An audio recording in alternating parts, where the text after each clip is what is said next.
Frères et sœurs de Bethel, amis internautes, je vous salue chaleureusement dans le Seigneur. Soyez bénis.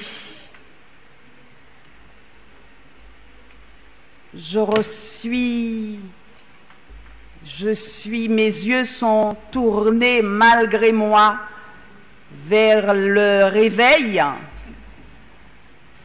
Je vois qu'il est pratiquement 11h30 et j'ai le souvenir, puisque ça ne date pas d'hier ni de sabbat dernier, d'avoir entendu les conseils de notre directrice de l'école du sabbat, conseils tirés, elle a bien dit, ça ne vient pas d'elle, hein, de messages choisis, je crois, témoignages pour l'Église, volume 3, où il nous était dit de faire court. Alors, sachant qu'en général, nous terminons à 11h30, je ne sais pas, sincèrement, je vous confesse déjà que je ne pourrai pas terminer à 11h30 et je demande au Seigneur humblement de se servir de moi pour que ce qu'il a envie de nous transmettre en ce matin passe, mais que ce soit à sa gloire. Et donc, c'est lui qui est le maître du temps, alors qu'il fasse ce qu'il faut pour que nous ne soyons pas endormis et que nous sortions d'ici tout heureux d'avoir reçu sa bénédiction. J'ai une histoire, malgré tout, je ne peux pas m'en passer. Cette histoire va vous parler à chacun, parce qu'elle me parle à moi aussi. Une histoire poétisée, mise en poème. Par un beau matin ensoleillé, des rêves plein la tête, le baluchon sur l'épaule, son trésor dans les poches, il avait quitté la maison familiale. Insouciant, dans l'inconscience du chagrin profond de son père, parti pour vivre libre. S'écoulèrent d'abord de jours heureux, remplis de rires et de fêtes, entourés d'amis nombreux, lesquels peu à peu disparurent à mesure que la bourse maigrissait. Et puis un jour, la poche fut totalement vide. Pour seul et unique compagnon, lui resta solitude. Vivre libre, sa réalité vira au cauchemar. La descente aux enfers, il connut. Mangeant même avec les porcs, c'en était trop. Ses pensées se bousculèrent. Et maintenant, les voilà tournés vers son père. Là, c'est là qu'il trouva la force de reprendre la route vers la maison du père, la route vers la vraie liberté. Ça vous parle? Oui, quand même. Un petit peu. Eh bien, afin que nous soyons vraiment préparés à entrer dans ce moment de partage, que chacun regarde son voisin et avec les paroles du chant, nous allons demander au Seigneur de nous préparer à le louer, de nous préparer à l'adorer. Viens, c'est le moment de l'adorer, mais nous ferons uniquement le refrain de ce chant en demandant à notre frère, à notre sœur, en lui disant, en lui rappelant que c'est le moment d'adorer. Et nous serons conduits ainsi dans l'adoration.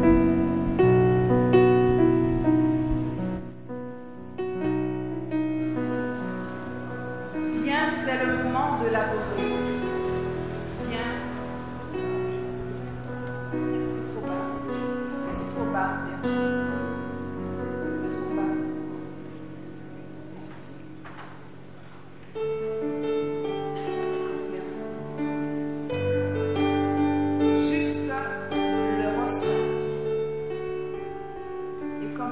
Pour celui qui est à côté de nous. Ne tarde plus, adore. Viens.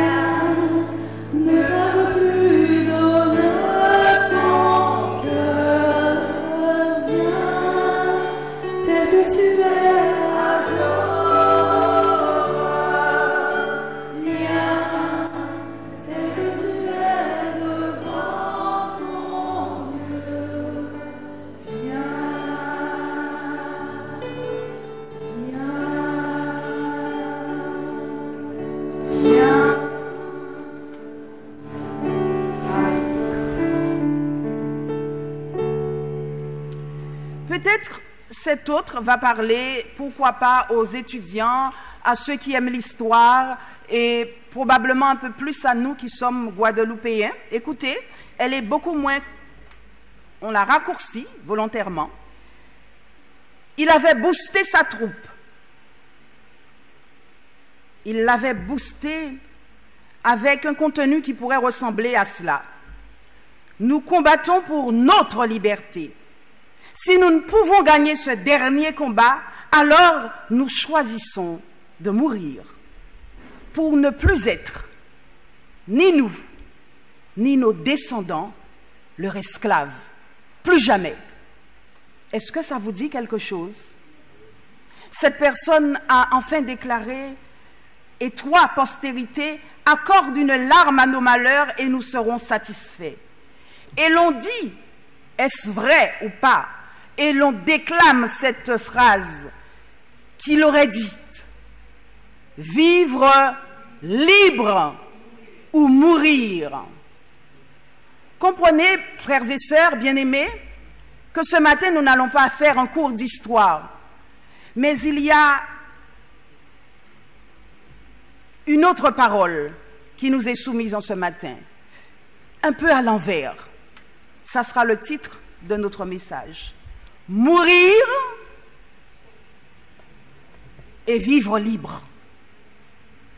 Ça aurait pu être pour, nous verrons tout à l'heure. Lui, il a dit, vivre libre ou mourir. Et ce matin, nous allons nous focaliser sur cette pensée-là. Mourir et vivre libre. En quoi est-ce que nous nous sentons concernés? Parce que la parole de Dieu déclare que en Christ, nous sommes libres. Il n'y a plus ni juif, ni grec, ni homme, ni femme, ni blanc, ni noir, ni jeune, ni vieux. Tous, en Christ, nous sommes libres. Et qui ne connaît ce verset de Romains 8, verset 1er, qui dit qu'il n'y a plus de condamnation pour ceux qui sont en Jésus-Christ. Amen. Amen, dit la sœur.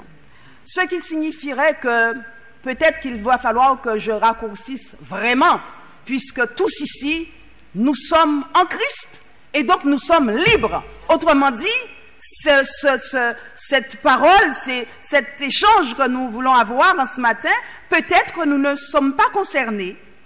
Et pourtant,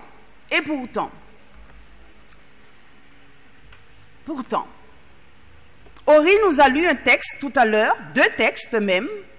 Nous allons ouvrir la parole de Dieu et chercher au travers de ces paroles en quoi nous pourrions être concernés par cette recherche de la vraie liberté. Acte 12 d'abord. Acte 12, le verset 6. Dans la Bible seconde, je lis ceci. La nuit qui précéda le jour où Hérode allait le faire comparaître, Pierre, lié de 2 chaînes, dormait entre 2 soldats. Et des sentinelles devant la porte gardaient la prison. Premier texte, première portion de texte. Deuxième texte, dans Acte 16, les versets 23, et nous lirons le verset 25 pour faire plus court. Ori nous a lu le 23 à 25. Nous lisons ceci. Lorsqu'il eut passé... je me suis trompée. 23 et 25. Après qu'on les eut chargés de coups, ils les jetèrent en prison en recommandant aux geôliers de les garder sûrement. Vers le milieu de la nuit, Paul et Silas priaient et chantaient les louanges de Dieu, et les prisonniers les entendaient. Ce matin donc,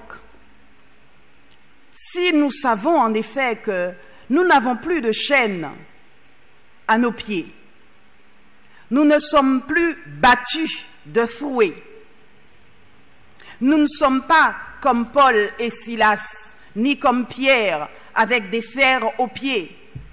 Nous sommes libres en Jésus-Christ. Se pose cependant la question suivante. Pourquoi est-ce que nous avons parfois les uns et les autres l'impression d'être prisonniers? Dans quelle prison serions-nous enfermés? Nous allons chercher cela ensemble. Et puis, si nous réalisons par la suite que nous sommes en prison, il me semble que tout homme aspire à être libre, n'est-ce pas? La question va se poser, mais comment nous allons pouvoir nous en sortir? Et enfin, s'il y a un prix à payer, quel sera le prix? Alors, en quoi serions-nous en prison? Regardons le texte. Le premier d'abord. Le contexte. En ce temps-là, Hérode se mit à maltraiter quelques membres de l'Église. D'ailleurs, il fit mourir Jacques par l'épée, Jacques, le frère de Jean. Et comme il s'est rendu compte que cela plaisait aux Juifs, il a fait arrêter Pierre.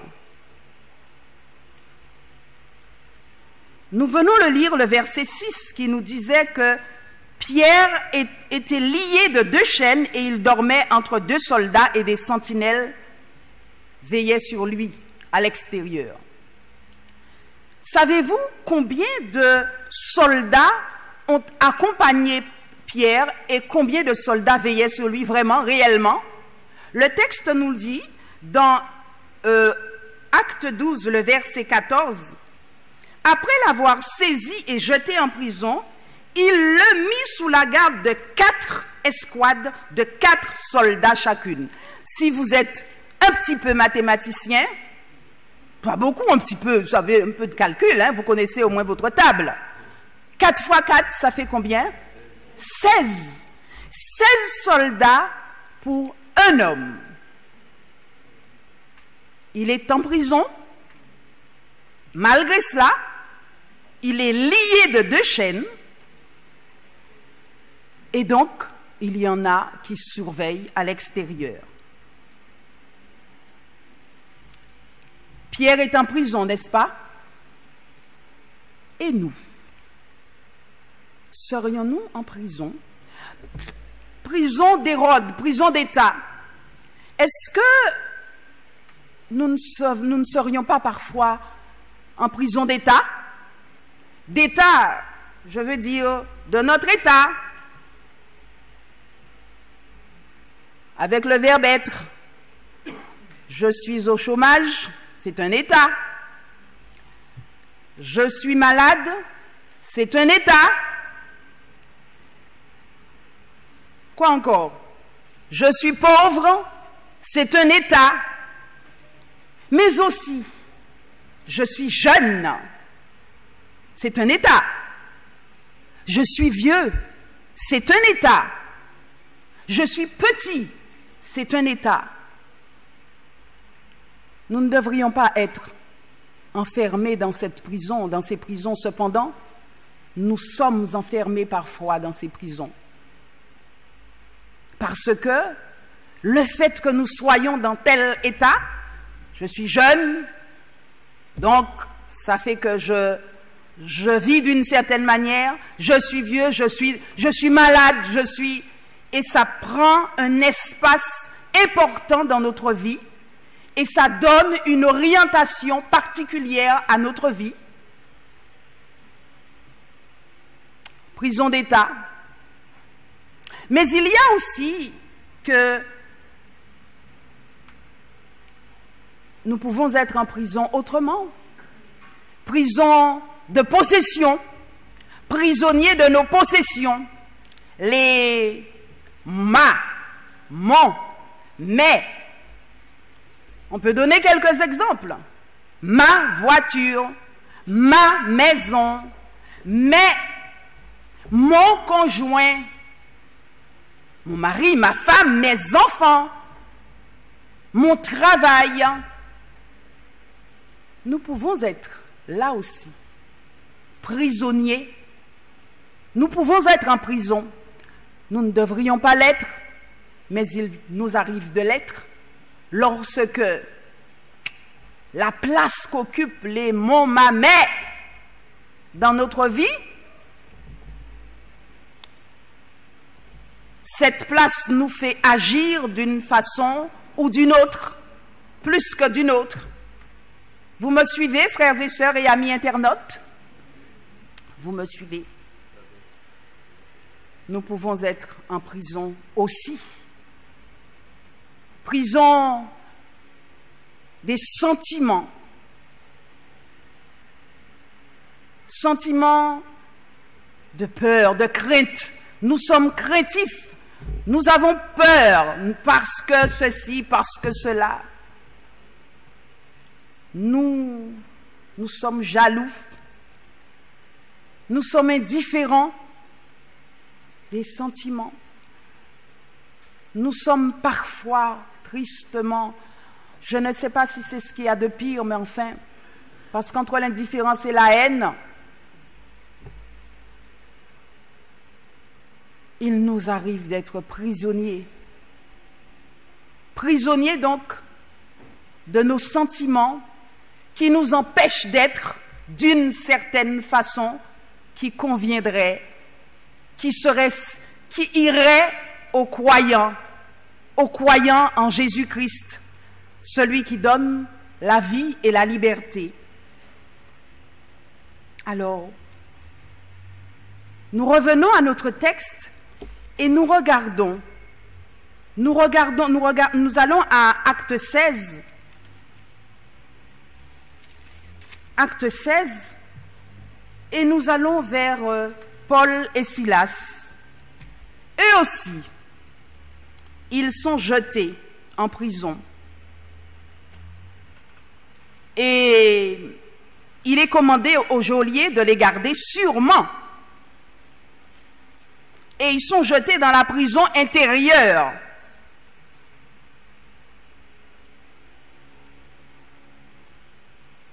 Les prisons intérieures, ce sont celles qui ne se voient pas, comme je viens de le citer tout à l'heure. Les sentiments qui sont en nous, qui bouillonnent en nous et qui ne nous font pas toujours du bien et qui nous maintiennent effectivement en prison dans notre tête et qui nous influencent dans notre manière d'être et de faire. Alors, si nous nous comprenons, la question se pose: aspirons-nous, si nous sommes conscients de ces réalités dans nos vies? Parce que Pierre d'abord, dans le texte, puis Paul et Silas, étaient-ils conscients d'être en prison? Oui ou non? Pardon, frères et sœurs, je pensais que vous étiez là. Oui, ils étaient conscients d'être en prison.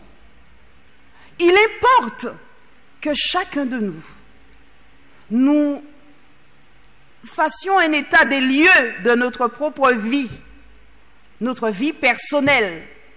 Mais quelquefois aussi, quand nous sommes ainsi en assemblée, en église aussi, nous devrions faire un état des lieux de temps en temps pour découvrir dans quelle prison nous pouvons nous tenir et être conscients de cela.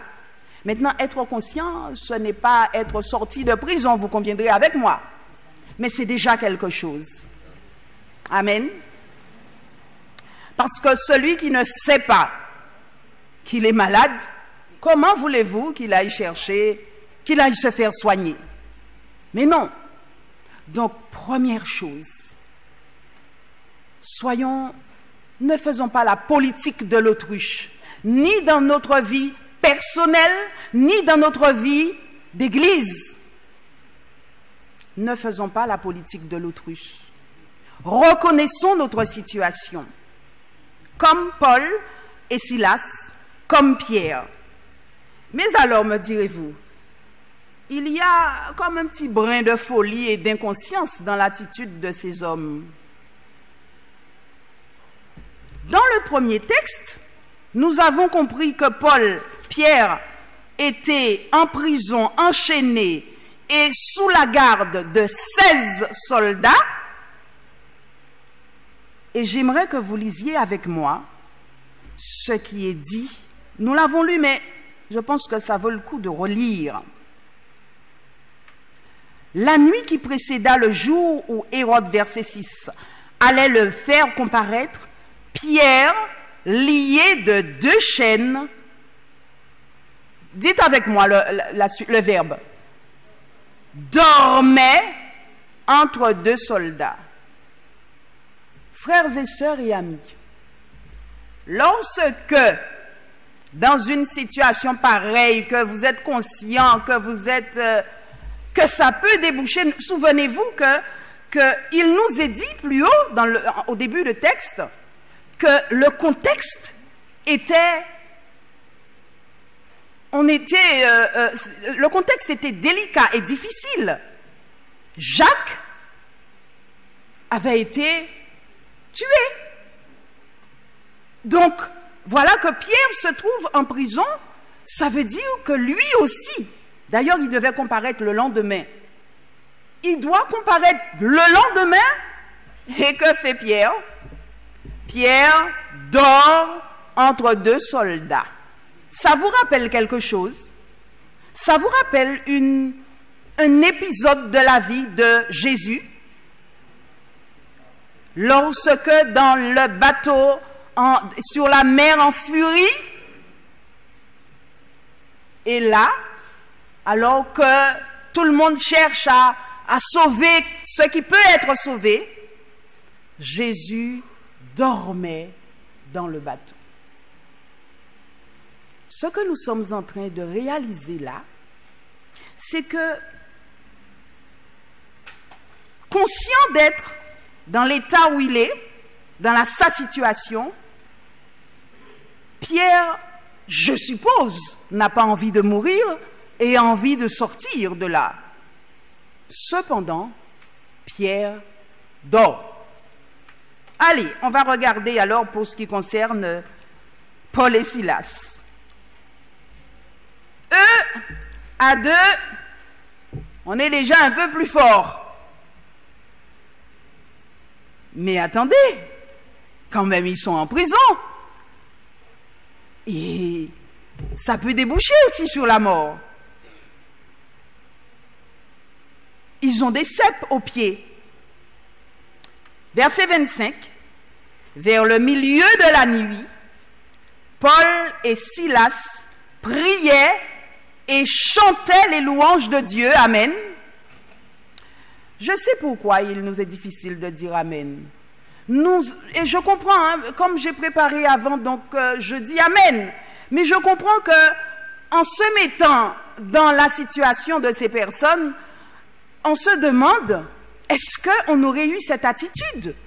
Parce que quand même, c'est fort, hein? Ils chantent. Alors c'est pour ça que j'ai dit tout à l'heure, n'y a-t-il pas un peu d'inconscience? Ne sont-ils pas un peu fous? Ne sont-ils pas un peu fous? Réponse. Quelle est votre réponse? Pensez-vous qu'ils soient un peu fous?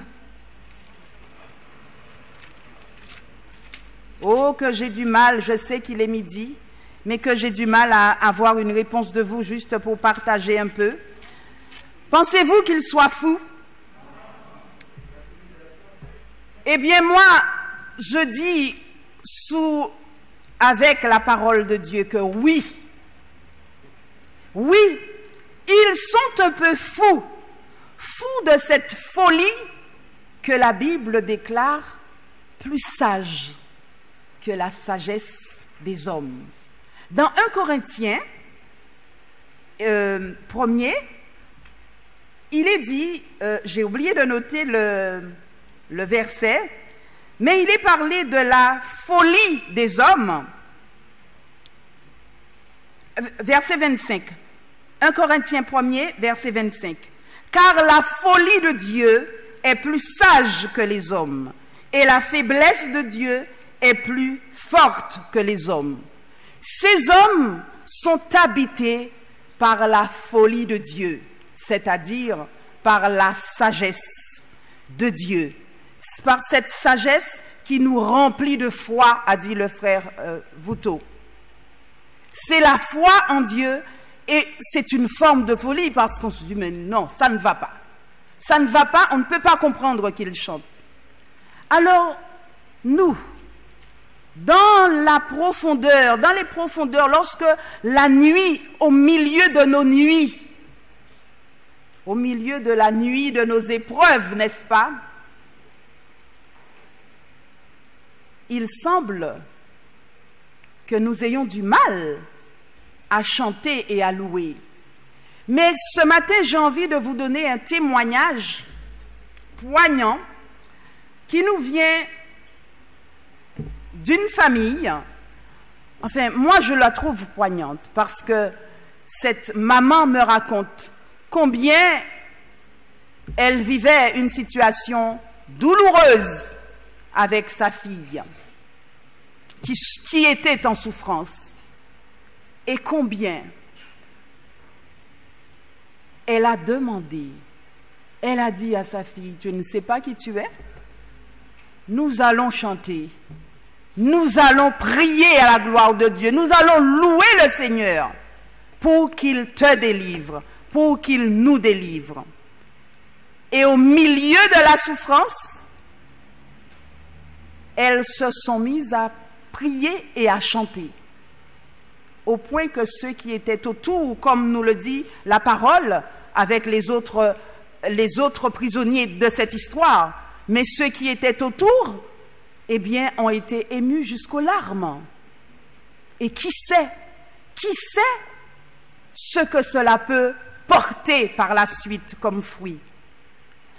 Bien-aimés frères et sœurs, ici, nous comprenons une chose, c'est que nous devons être conscients de notre situation. Conscients de notre situation, sachant qui nous sommes, enfants de Dieu, nous devrions apprendre aussi, même au milieu de la douleur, à tourner notre regard vers Dieu. Beaucoup savent ici que c'est un mot que j'aime beaucoup, n'est-ce pas? Tourner vers Dieu. Et dans le poème tout à l'heure de ce jeune qui est parti, en fait, c'est alors que quand il s'est détourné de sa voie pour se tourner vers la maison du Père, vers la pensée du Père, c'est alors que la vraie liberté, la marche vers la vraie liberté a été entamée. Béni soit le Seigneur. Aspirons-nous donc à sortir de ces prisons qui nous empêchent d'être debout comme notre Maître le voudrait, debout dans notre vie au sein de notre foyer, debout dans notre vie au travail, debout dans notre vie à l'église, avec un même désir, avec un même souci, celui de vivre à la gloire de Dieu et par conséquent d'être au service là où il nous a placés. Frères et sœurs bien-aimés, réalisons-nous comment l'exemple de ces hommes de la Bible peuvent nous aider. Déjà, ils nous rappellent qu'ils sont des êtres humains comme nous, avec leurs faiblesses, avec leurs moments difficiles, parce que je vous rappelle, le titre « Mourir et vivre libre ». Savez-vous que lorsque nous parlons de Pierre, est-ce qu'il s'est toujours appelé Pierre? C'était quoi son nom que sa famille lui avait donné? Simon. C'était Simon son nom. Pierre n'est plus. Simon n'est plus. Simon est mort. Parce qu'à partir du moment où Simon a rencontré le Seigneur, a rencontré Jésus, a fait rencontre avec Jésus, alors le cœur de Simon, l'esprit de Simon, les pas de Simon, il a lâché, vous vous rappelez tout ce qu'il avait. Il a tout lâché pour suivre Jésus. Et suivre Jésus, ça veut dire, dans la réalité, dire oui à Jésus, même quand on aurait voulu faire battre marche arrière, mais lui dire, je te fais confiance, je ne sais pas comment tu vas me sortir de là, si tu vas me sortir même de là, mais je te fais confiance, parce que tu es grand, parce que tu es bon, parce que tu veux le meilleur pour nous. Simon est mort, et c'est maintenant que Pierre vit à la place de Simon, et que Pierre sert le Seigneur, même en prison, même avec les pieds enchaînés, la prison des hommes, mais il est libre, n'est-ce pas? Libre dans sa tête. Alors, serein, c'est dans la sérénité que sera votre force. Ésaïe 30, verset 15. C'est dans le calme que sera votre confiance. Il dort tout simplement. Paul, s'est-il toujours appelé Paul? Les jeunes, comment s'appelaient? Qui était Paul? Saul. Sur le chemin de Damas, Saul a rencontré Jésus. Saul est devenu Paul. Saul n'est plus. Saul est mort. Paul est là. Paul est au service. Paul n'est pas parfait. Mais Paul regarde à Jésus. Paul prend de la force en Jésus. Paul se laisse influencer par l'esprit de Jésus. Et Paul, dans la prison, se sent au service. Et Paul prie, et Paul chante, et Paul et Silas chantent tous les deux, et chantent suffisamment fort pour que les prisonniers dans leur tête et dans leur corps entendent qu'il y a possibilité d'être en vraie liberté lorsque l'on découvre qui est Dieu. Amen. Voilà donc ce à quoi nous sommes appelés, frères et sœurs et amis. Nous sommes appelés à reconnaître notre état, à admettre que dans nos vies, plein de choses peuvent nous mettre en prison. Mais pas que les choses, les sentiments, nos émotions, nos pensées, nos préjugés, nous en avons. Mais ce que nous sommes appelés à faire en ce matin, c'est nous tourner vers Dieu et porter tout cela, positif comme négatif, tout porter à Dieu et lui dire, écoute, il n'y a que toi qui puisses faire le tri. Il n'y a que toi qui puisses m'aider à voir ce qui est important de ce qui est futile. Je m'adresse un petit peu maintenant tout particulièrement aux jeunes pour finir. Quand on est jeune, on aspire à être libre. Mais en tout temps, on aspire à être libre. Le bébé dans le ventre de la maman, quand il sent qu'il est un peu trop coincé, c'est l'heure de sortir, il donne de grands coups et il sort. À 3 ans, qu'on ne lui dise pas de ne pas aller là, de ne pas aller là, il faut baliser, parce que sinon, c'est la liberté à tout va. On veut tout toucher, on veut tout voir. À l'adolescence, donne-moi une faveur quand même, laisse-moi vivre. N'est-ce pas? Laisse-moi vivre un peu.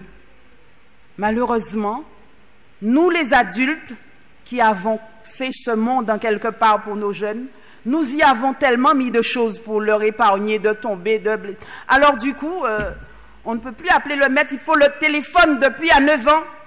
Alors après, les voilà prisonniers, à 12 ans, ils sont déjà prisonniers du portable, pour ne parler que de cela. Mais il y a tant d'autres choses que nous mettons à leur portée.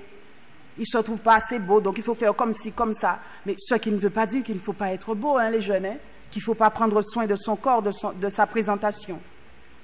Mais disons-nous bien une chose, il importe pour nous, jeunes, vieux, aînés, respect, aînés, enfants, jeunes, il importe que nous nous posions une seule question. Si nous disons que nous croyons en Dieu, une seule question. Dieu approuve-t-il la voie que je prends? Vous connaissez ce verset dans Proverbe qui dit que quand Dieu approuve la voie d'un homme, il dispose en sa faveur même ses ennemis. Amen. Ce qui veut dire que la véritable liberté est en Dieu, en Christ, en sa parole. Et c'est pour cela, pour finir, quand Jésus parle, il sait de quoi il parle.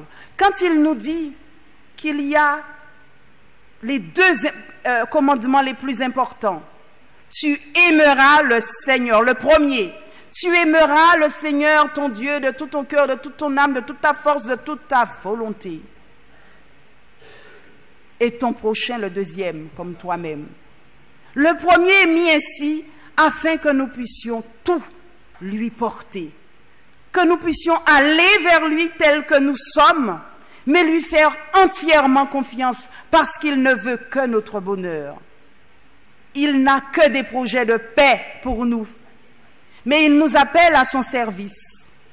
Il nous appelle à le servir. Mais encore faut-il que nous nous mettions à son écoute, que nous prenions ce temps-là. Et que pour le prendre, il nous faut sortir de nos prisons. Alors que nous terminons, demandons au Seigneur de nous aider à sortir de nos prisons. Et il n'y a qu'un moyen à cela. Mourir. Mourir. Mourir à nous-mêmes pour les choses qui nous encombrent.